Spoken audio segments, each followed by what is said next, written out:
What's going on YouTube? Earth Power here, bringing you a deck building tips video.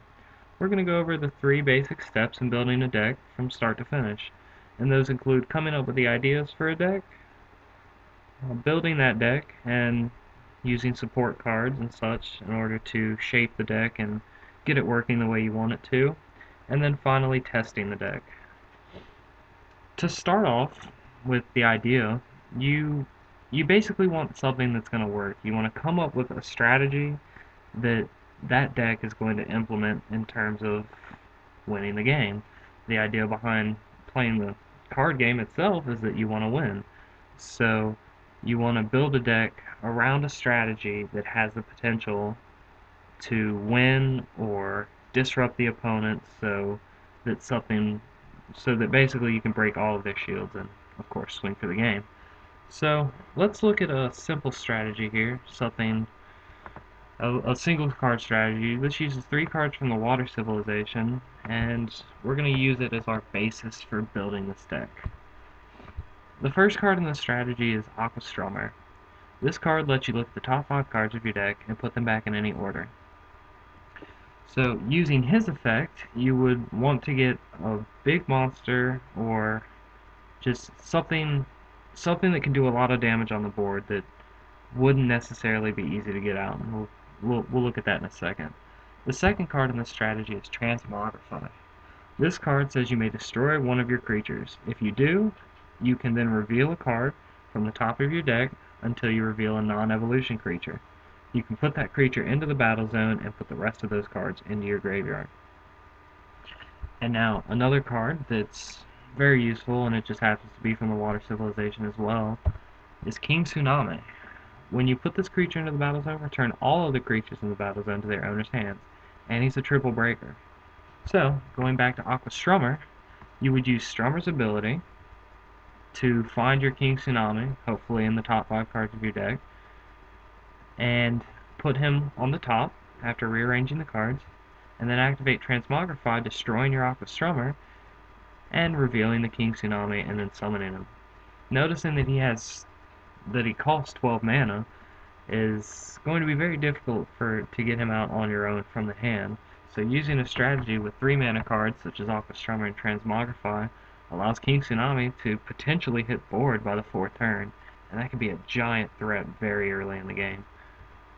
So a simple little strategy here, use Stromer, find King Tsunami, use Transmogrify to get him on the field. Now, that's a good strategy, but you're not just going to be able to build a deck with those 3 cards. You're going to have to use cards to support this build, and that comes in knowing your civilizations, knowing what the Water Civ, what the Nature Civ, etc. can do in terms of, helping the strategy along and really getting it going. So let's look at a few of the staples from the civilizations to give you guys a basic idea of what each one can do. We're going to go over water first.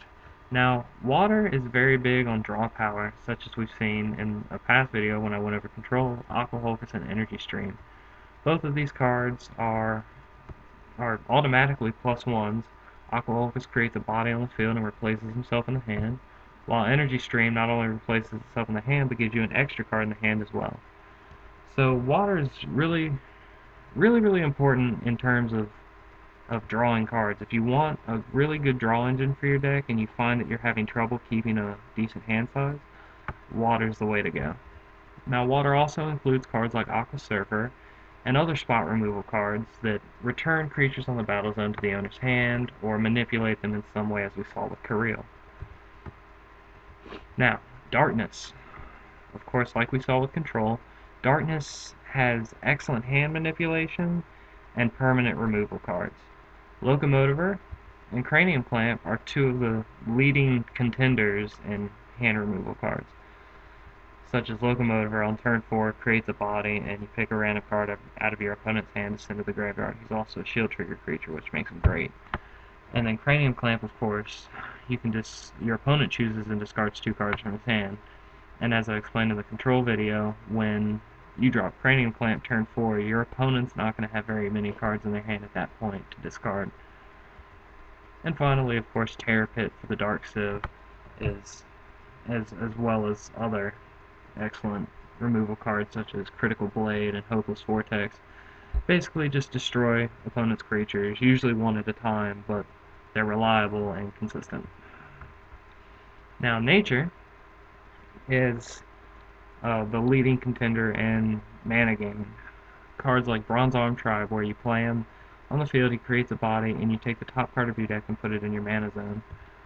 Other cards like Soul Swap, manipulating the mana, you can choose a creature in your battle zone and put it into your mana zone. Now, choose a non-evolution creature in your mana zone that has the same cost or less than the number of cards in your mana and put that creature into the battle zone. Now this can be great, so say you play Bronze Arm Tribe and that puts you at 7 mana. Now you can activate Soul Swap and get that Bomidius out of your mana zone by putting Bronze Arm in your mana and bringing Bomidius out. And you can do that all in one turn, which would let you set Bomidius into the mana zone instead of having to play it from the hand. Or if it's later in the game, you can get out of Bomidius for 3 mana using Soul Swap. Now finally, Nature is also really big on searching the deck for creatures. Water lets you draw cards, but sometimes that's not that reliable. Sometimes you want a certain creature from your deck, or you want a certain card, and Nature can do that for you with cards like Dimension Gate and Rumbling Terrorhorn that let you search your deck for any creature, and you show it to your opponent, and then put it into your hand. Sweet and simple. Light is one of the most defensive civilizations.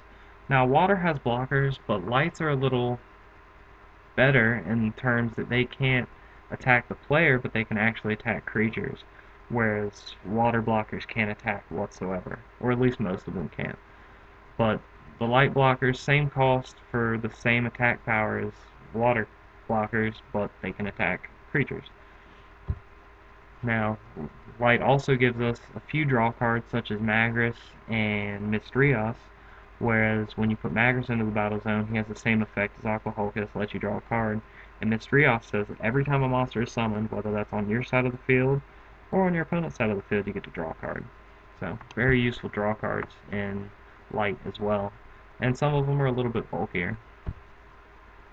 Now, light is also very big on tapping creatures, whereas water tends to bounce creatures back to the hand, and darkness destroys them, just destroys them. Light taps their creatures to where your creatures can now attack the creatures. So in terms of, and Holy All is one of the biggest in saying that it taps all of your opponent's creatures in the battle zone. So if you have a lot of creatures and your opponent has a lot of creatures, that Terror Pit's not going to be too useful since it's only going to destroy one. So activate Holy All, tap all of your opponent's creatures, and then use your creatures to destroy their creatures. And finally, Fire. Fire is very big on speed attackers. Like we saw with Rush, they have some of the most important cards in terms of getting creatures on the field very fast, with decent power, and basically just moving very, very quickly and rushing the opponent. And Fire's a big civilization in terms of that, since they are the only civilization with speed attackers, at least in the American metagame. Now, Fire also has other spot removal cards, such as Burst Shot and Phantom Dragon Flame, whereas these cards are shield triggers, and they say destroy creatures that have power of 2,000 or less, or Phantom Flame just destroys one that has power of 2,000 or less. It's basically weenie spot removal, so unlike Dark that says destroy anything, most Fire destruction spells have a limit on what they can do, and they're just really good in terms of anti-rush and getting rid of all the little attackers, since that's what comprises most decks outside of finishers and other certain strategic cards that the opponent might use. And then of course Fire packs the heat with a lot of really important finishers, like we saw with the control deck that ran Water and Darkness more as a defensive line, and then used the Fire creatures in terms of attacking and actually wearing down the opponent. And cards like Bomidius Steel Dragon, Double Breaker, and destroys the shields and sends them straight to the graveyard, doesn't let them use shield trigger effects, makes for an excellent finisher, and Fire also has multiple other finisher cards as well, and such as Bazaga Zeal and Bolzard, and other dragons and other really big creatures that can pack a lot of heat and do a lot of damage. So that's the majority of the staple cards. So going back to our strategy with Aqua Stromer, Transmogrify, and King Tsunami, cards we might want to use as support could be the Nature Civilization, in terms of building up your mana very quickly, so that if the strategy doesn't go over too well, if Stromer can't hit any tsunamis or Transmogrify is not hitting any for you, you can build your mana quickly, hopefully get up to 12, and then drop Tsunami yourself. As well as you might want to combine it with Light to use its blockers and its shield triggers in order to tap your opponent's creatures, stop them from attacking, and get blockers out on the field to defend your field until you're ready for your strategy and have your strategy work. And then, of course, using these three cards, since they're from the Water Civ, you would probably use other water cards such as Aqua Hulkus, Stream, and Surfer. In terms of drawing, keeping a hand, and, whittling through your deck until you can use Stromer to hit a Tsunami and get your strategy really, really going off in turns. Now, another important aspect to building decks is card ratios. Now, I'm going to say this a lot in future videos, but you want to keep your ratios relatively low.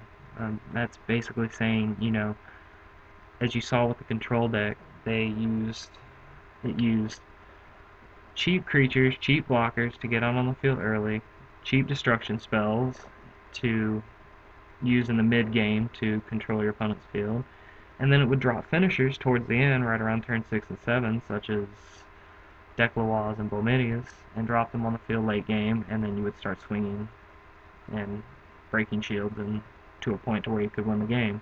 But it has a basic setup where, you've got what you're going to do the second turn, you've got what you're going to do third turn, you've got what you're going to do fourth turn. So, thinking about it, if you build a deck purely out of cards that cost 6 or 7 mana, then, you're not going to be doing anything the first 6 turns of the duel. Whereas if your opponent can start dropping creatures, you're not going to have any answers to anything until you get to turn 6, and by then it's going to be too late. So, be smart in card ratios. The idea is that you're going to want to start playing cards by the second turn.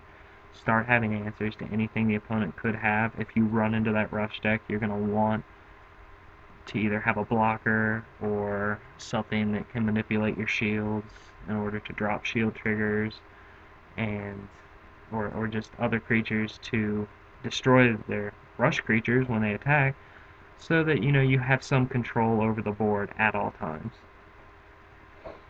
Now the final step is testing. Now, when testing, I'm going to speak a lot about meta in the future too. Meta is basically what everyone else is playing. What are the top tier decks out there? Control, Rush, Aggro, and other certain strategies that do really well in terms of winning, that basically are hard to beat. And when you're coming up with your idea, you want an idea or you want a deck to be able to compete with these other decks, such as that Tsunami idea. That Stromer, if you can get off an early Stromer and drop Tsunami early on the board, you're going to disrupt everything the opponent's doing, and they're going to have to scramble to come up with an answer to your card. And that's basically the idea. You want the opponent to have to come up with answers to your strategies. You don't want to have to come up with answers to theirs. If you can keep the opponent scrambling, you're in a good condition. And I mean, basically, you just want the strategy to be able to compete. Control is very consistent. Control is going to manipulate all aspects of the duel at all times. So you're going to want something that can either out-control Control, or put enough threats on the board to where Control is going to have trouble dealing with them all. And like the idea with Tsunami, that he can be very disruptive in essence of a turn. If you have 6 mana, drop Stromer, set Tsunami on the top of your deck, and then activate Transmogrify, and the opponent's you're going to totally wipe out everything the opponent was just doing. So, that's pretty much it. If you guys have any questions, leave them in the comments below. I'd love to answer them. Like I said, I think I want to try to get a questions and answers segment going here eventually as soon as I can get enough questions from you guys. But I really appreciate the support. I've been getting a lot of positive feedback lately. I joined a community on Facebook actually earlier this week, and I'll leave the link in the description below for that as well. You guys should definitely check it out if you want to, get into the scene. I'll be posting uh, basically, my ideas and discussions, and I'll have the videos up on Facebook too, and posting before I actually post them up on YouTube. So, a little bit of a special treatment for anybody who wants to be a Facebook fan. Um, just as well, I posted in the blog, but I've got a really busy weekend coming up, and I want to thank CBH for getting a guest narration together for me, and I'll be posting that on Wednesday in air of my regular update. I mean, I think my next actual update is going to be next Saturday, and I'll be doing probably another deck profile.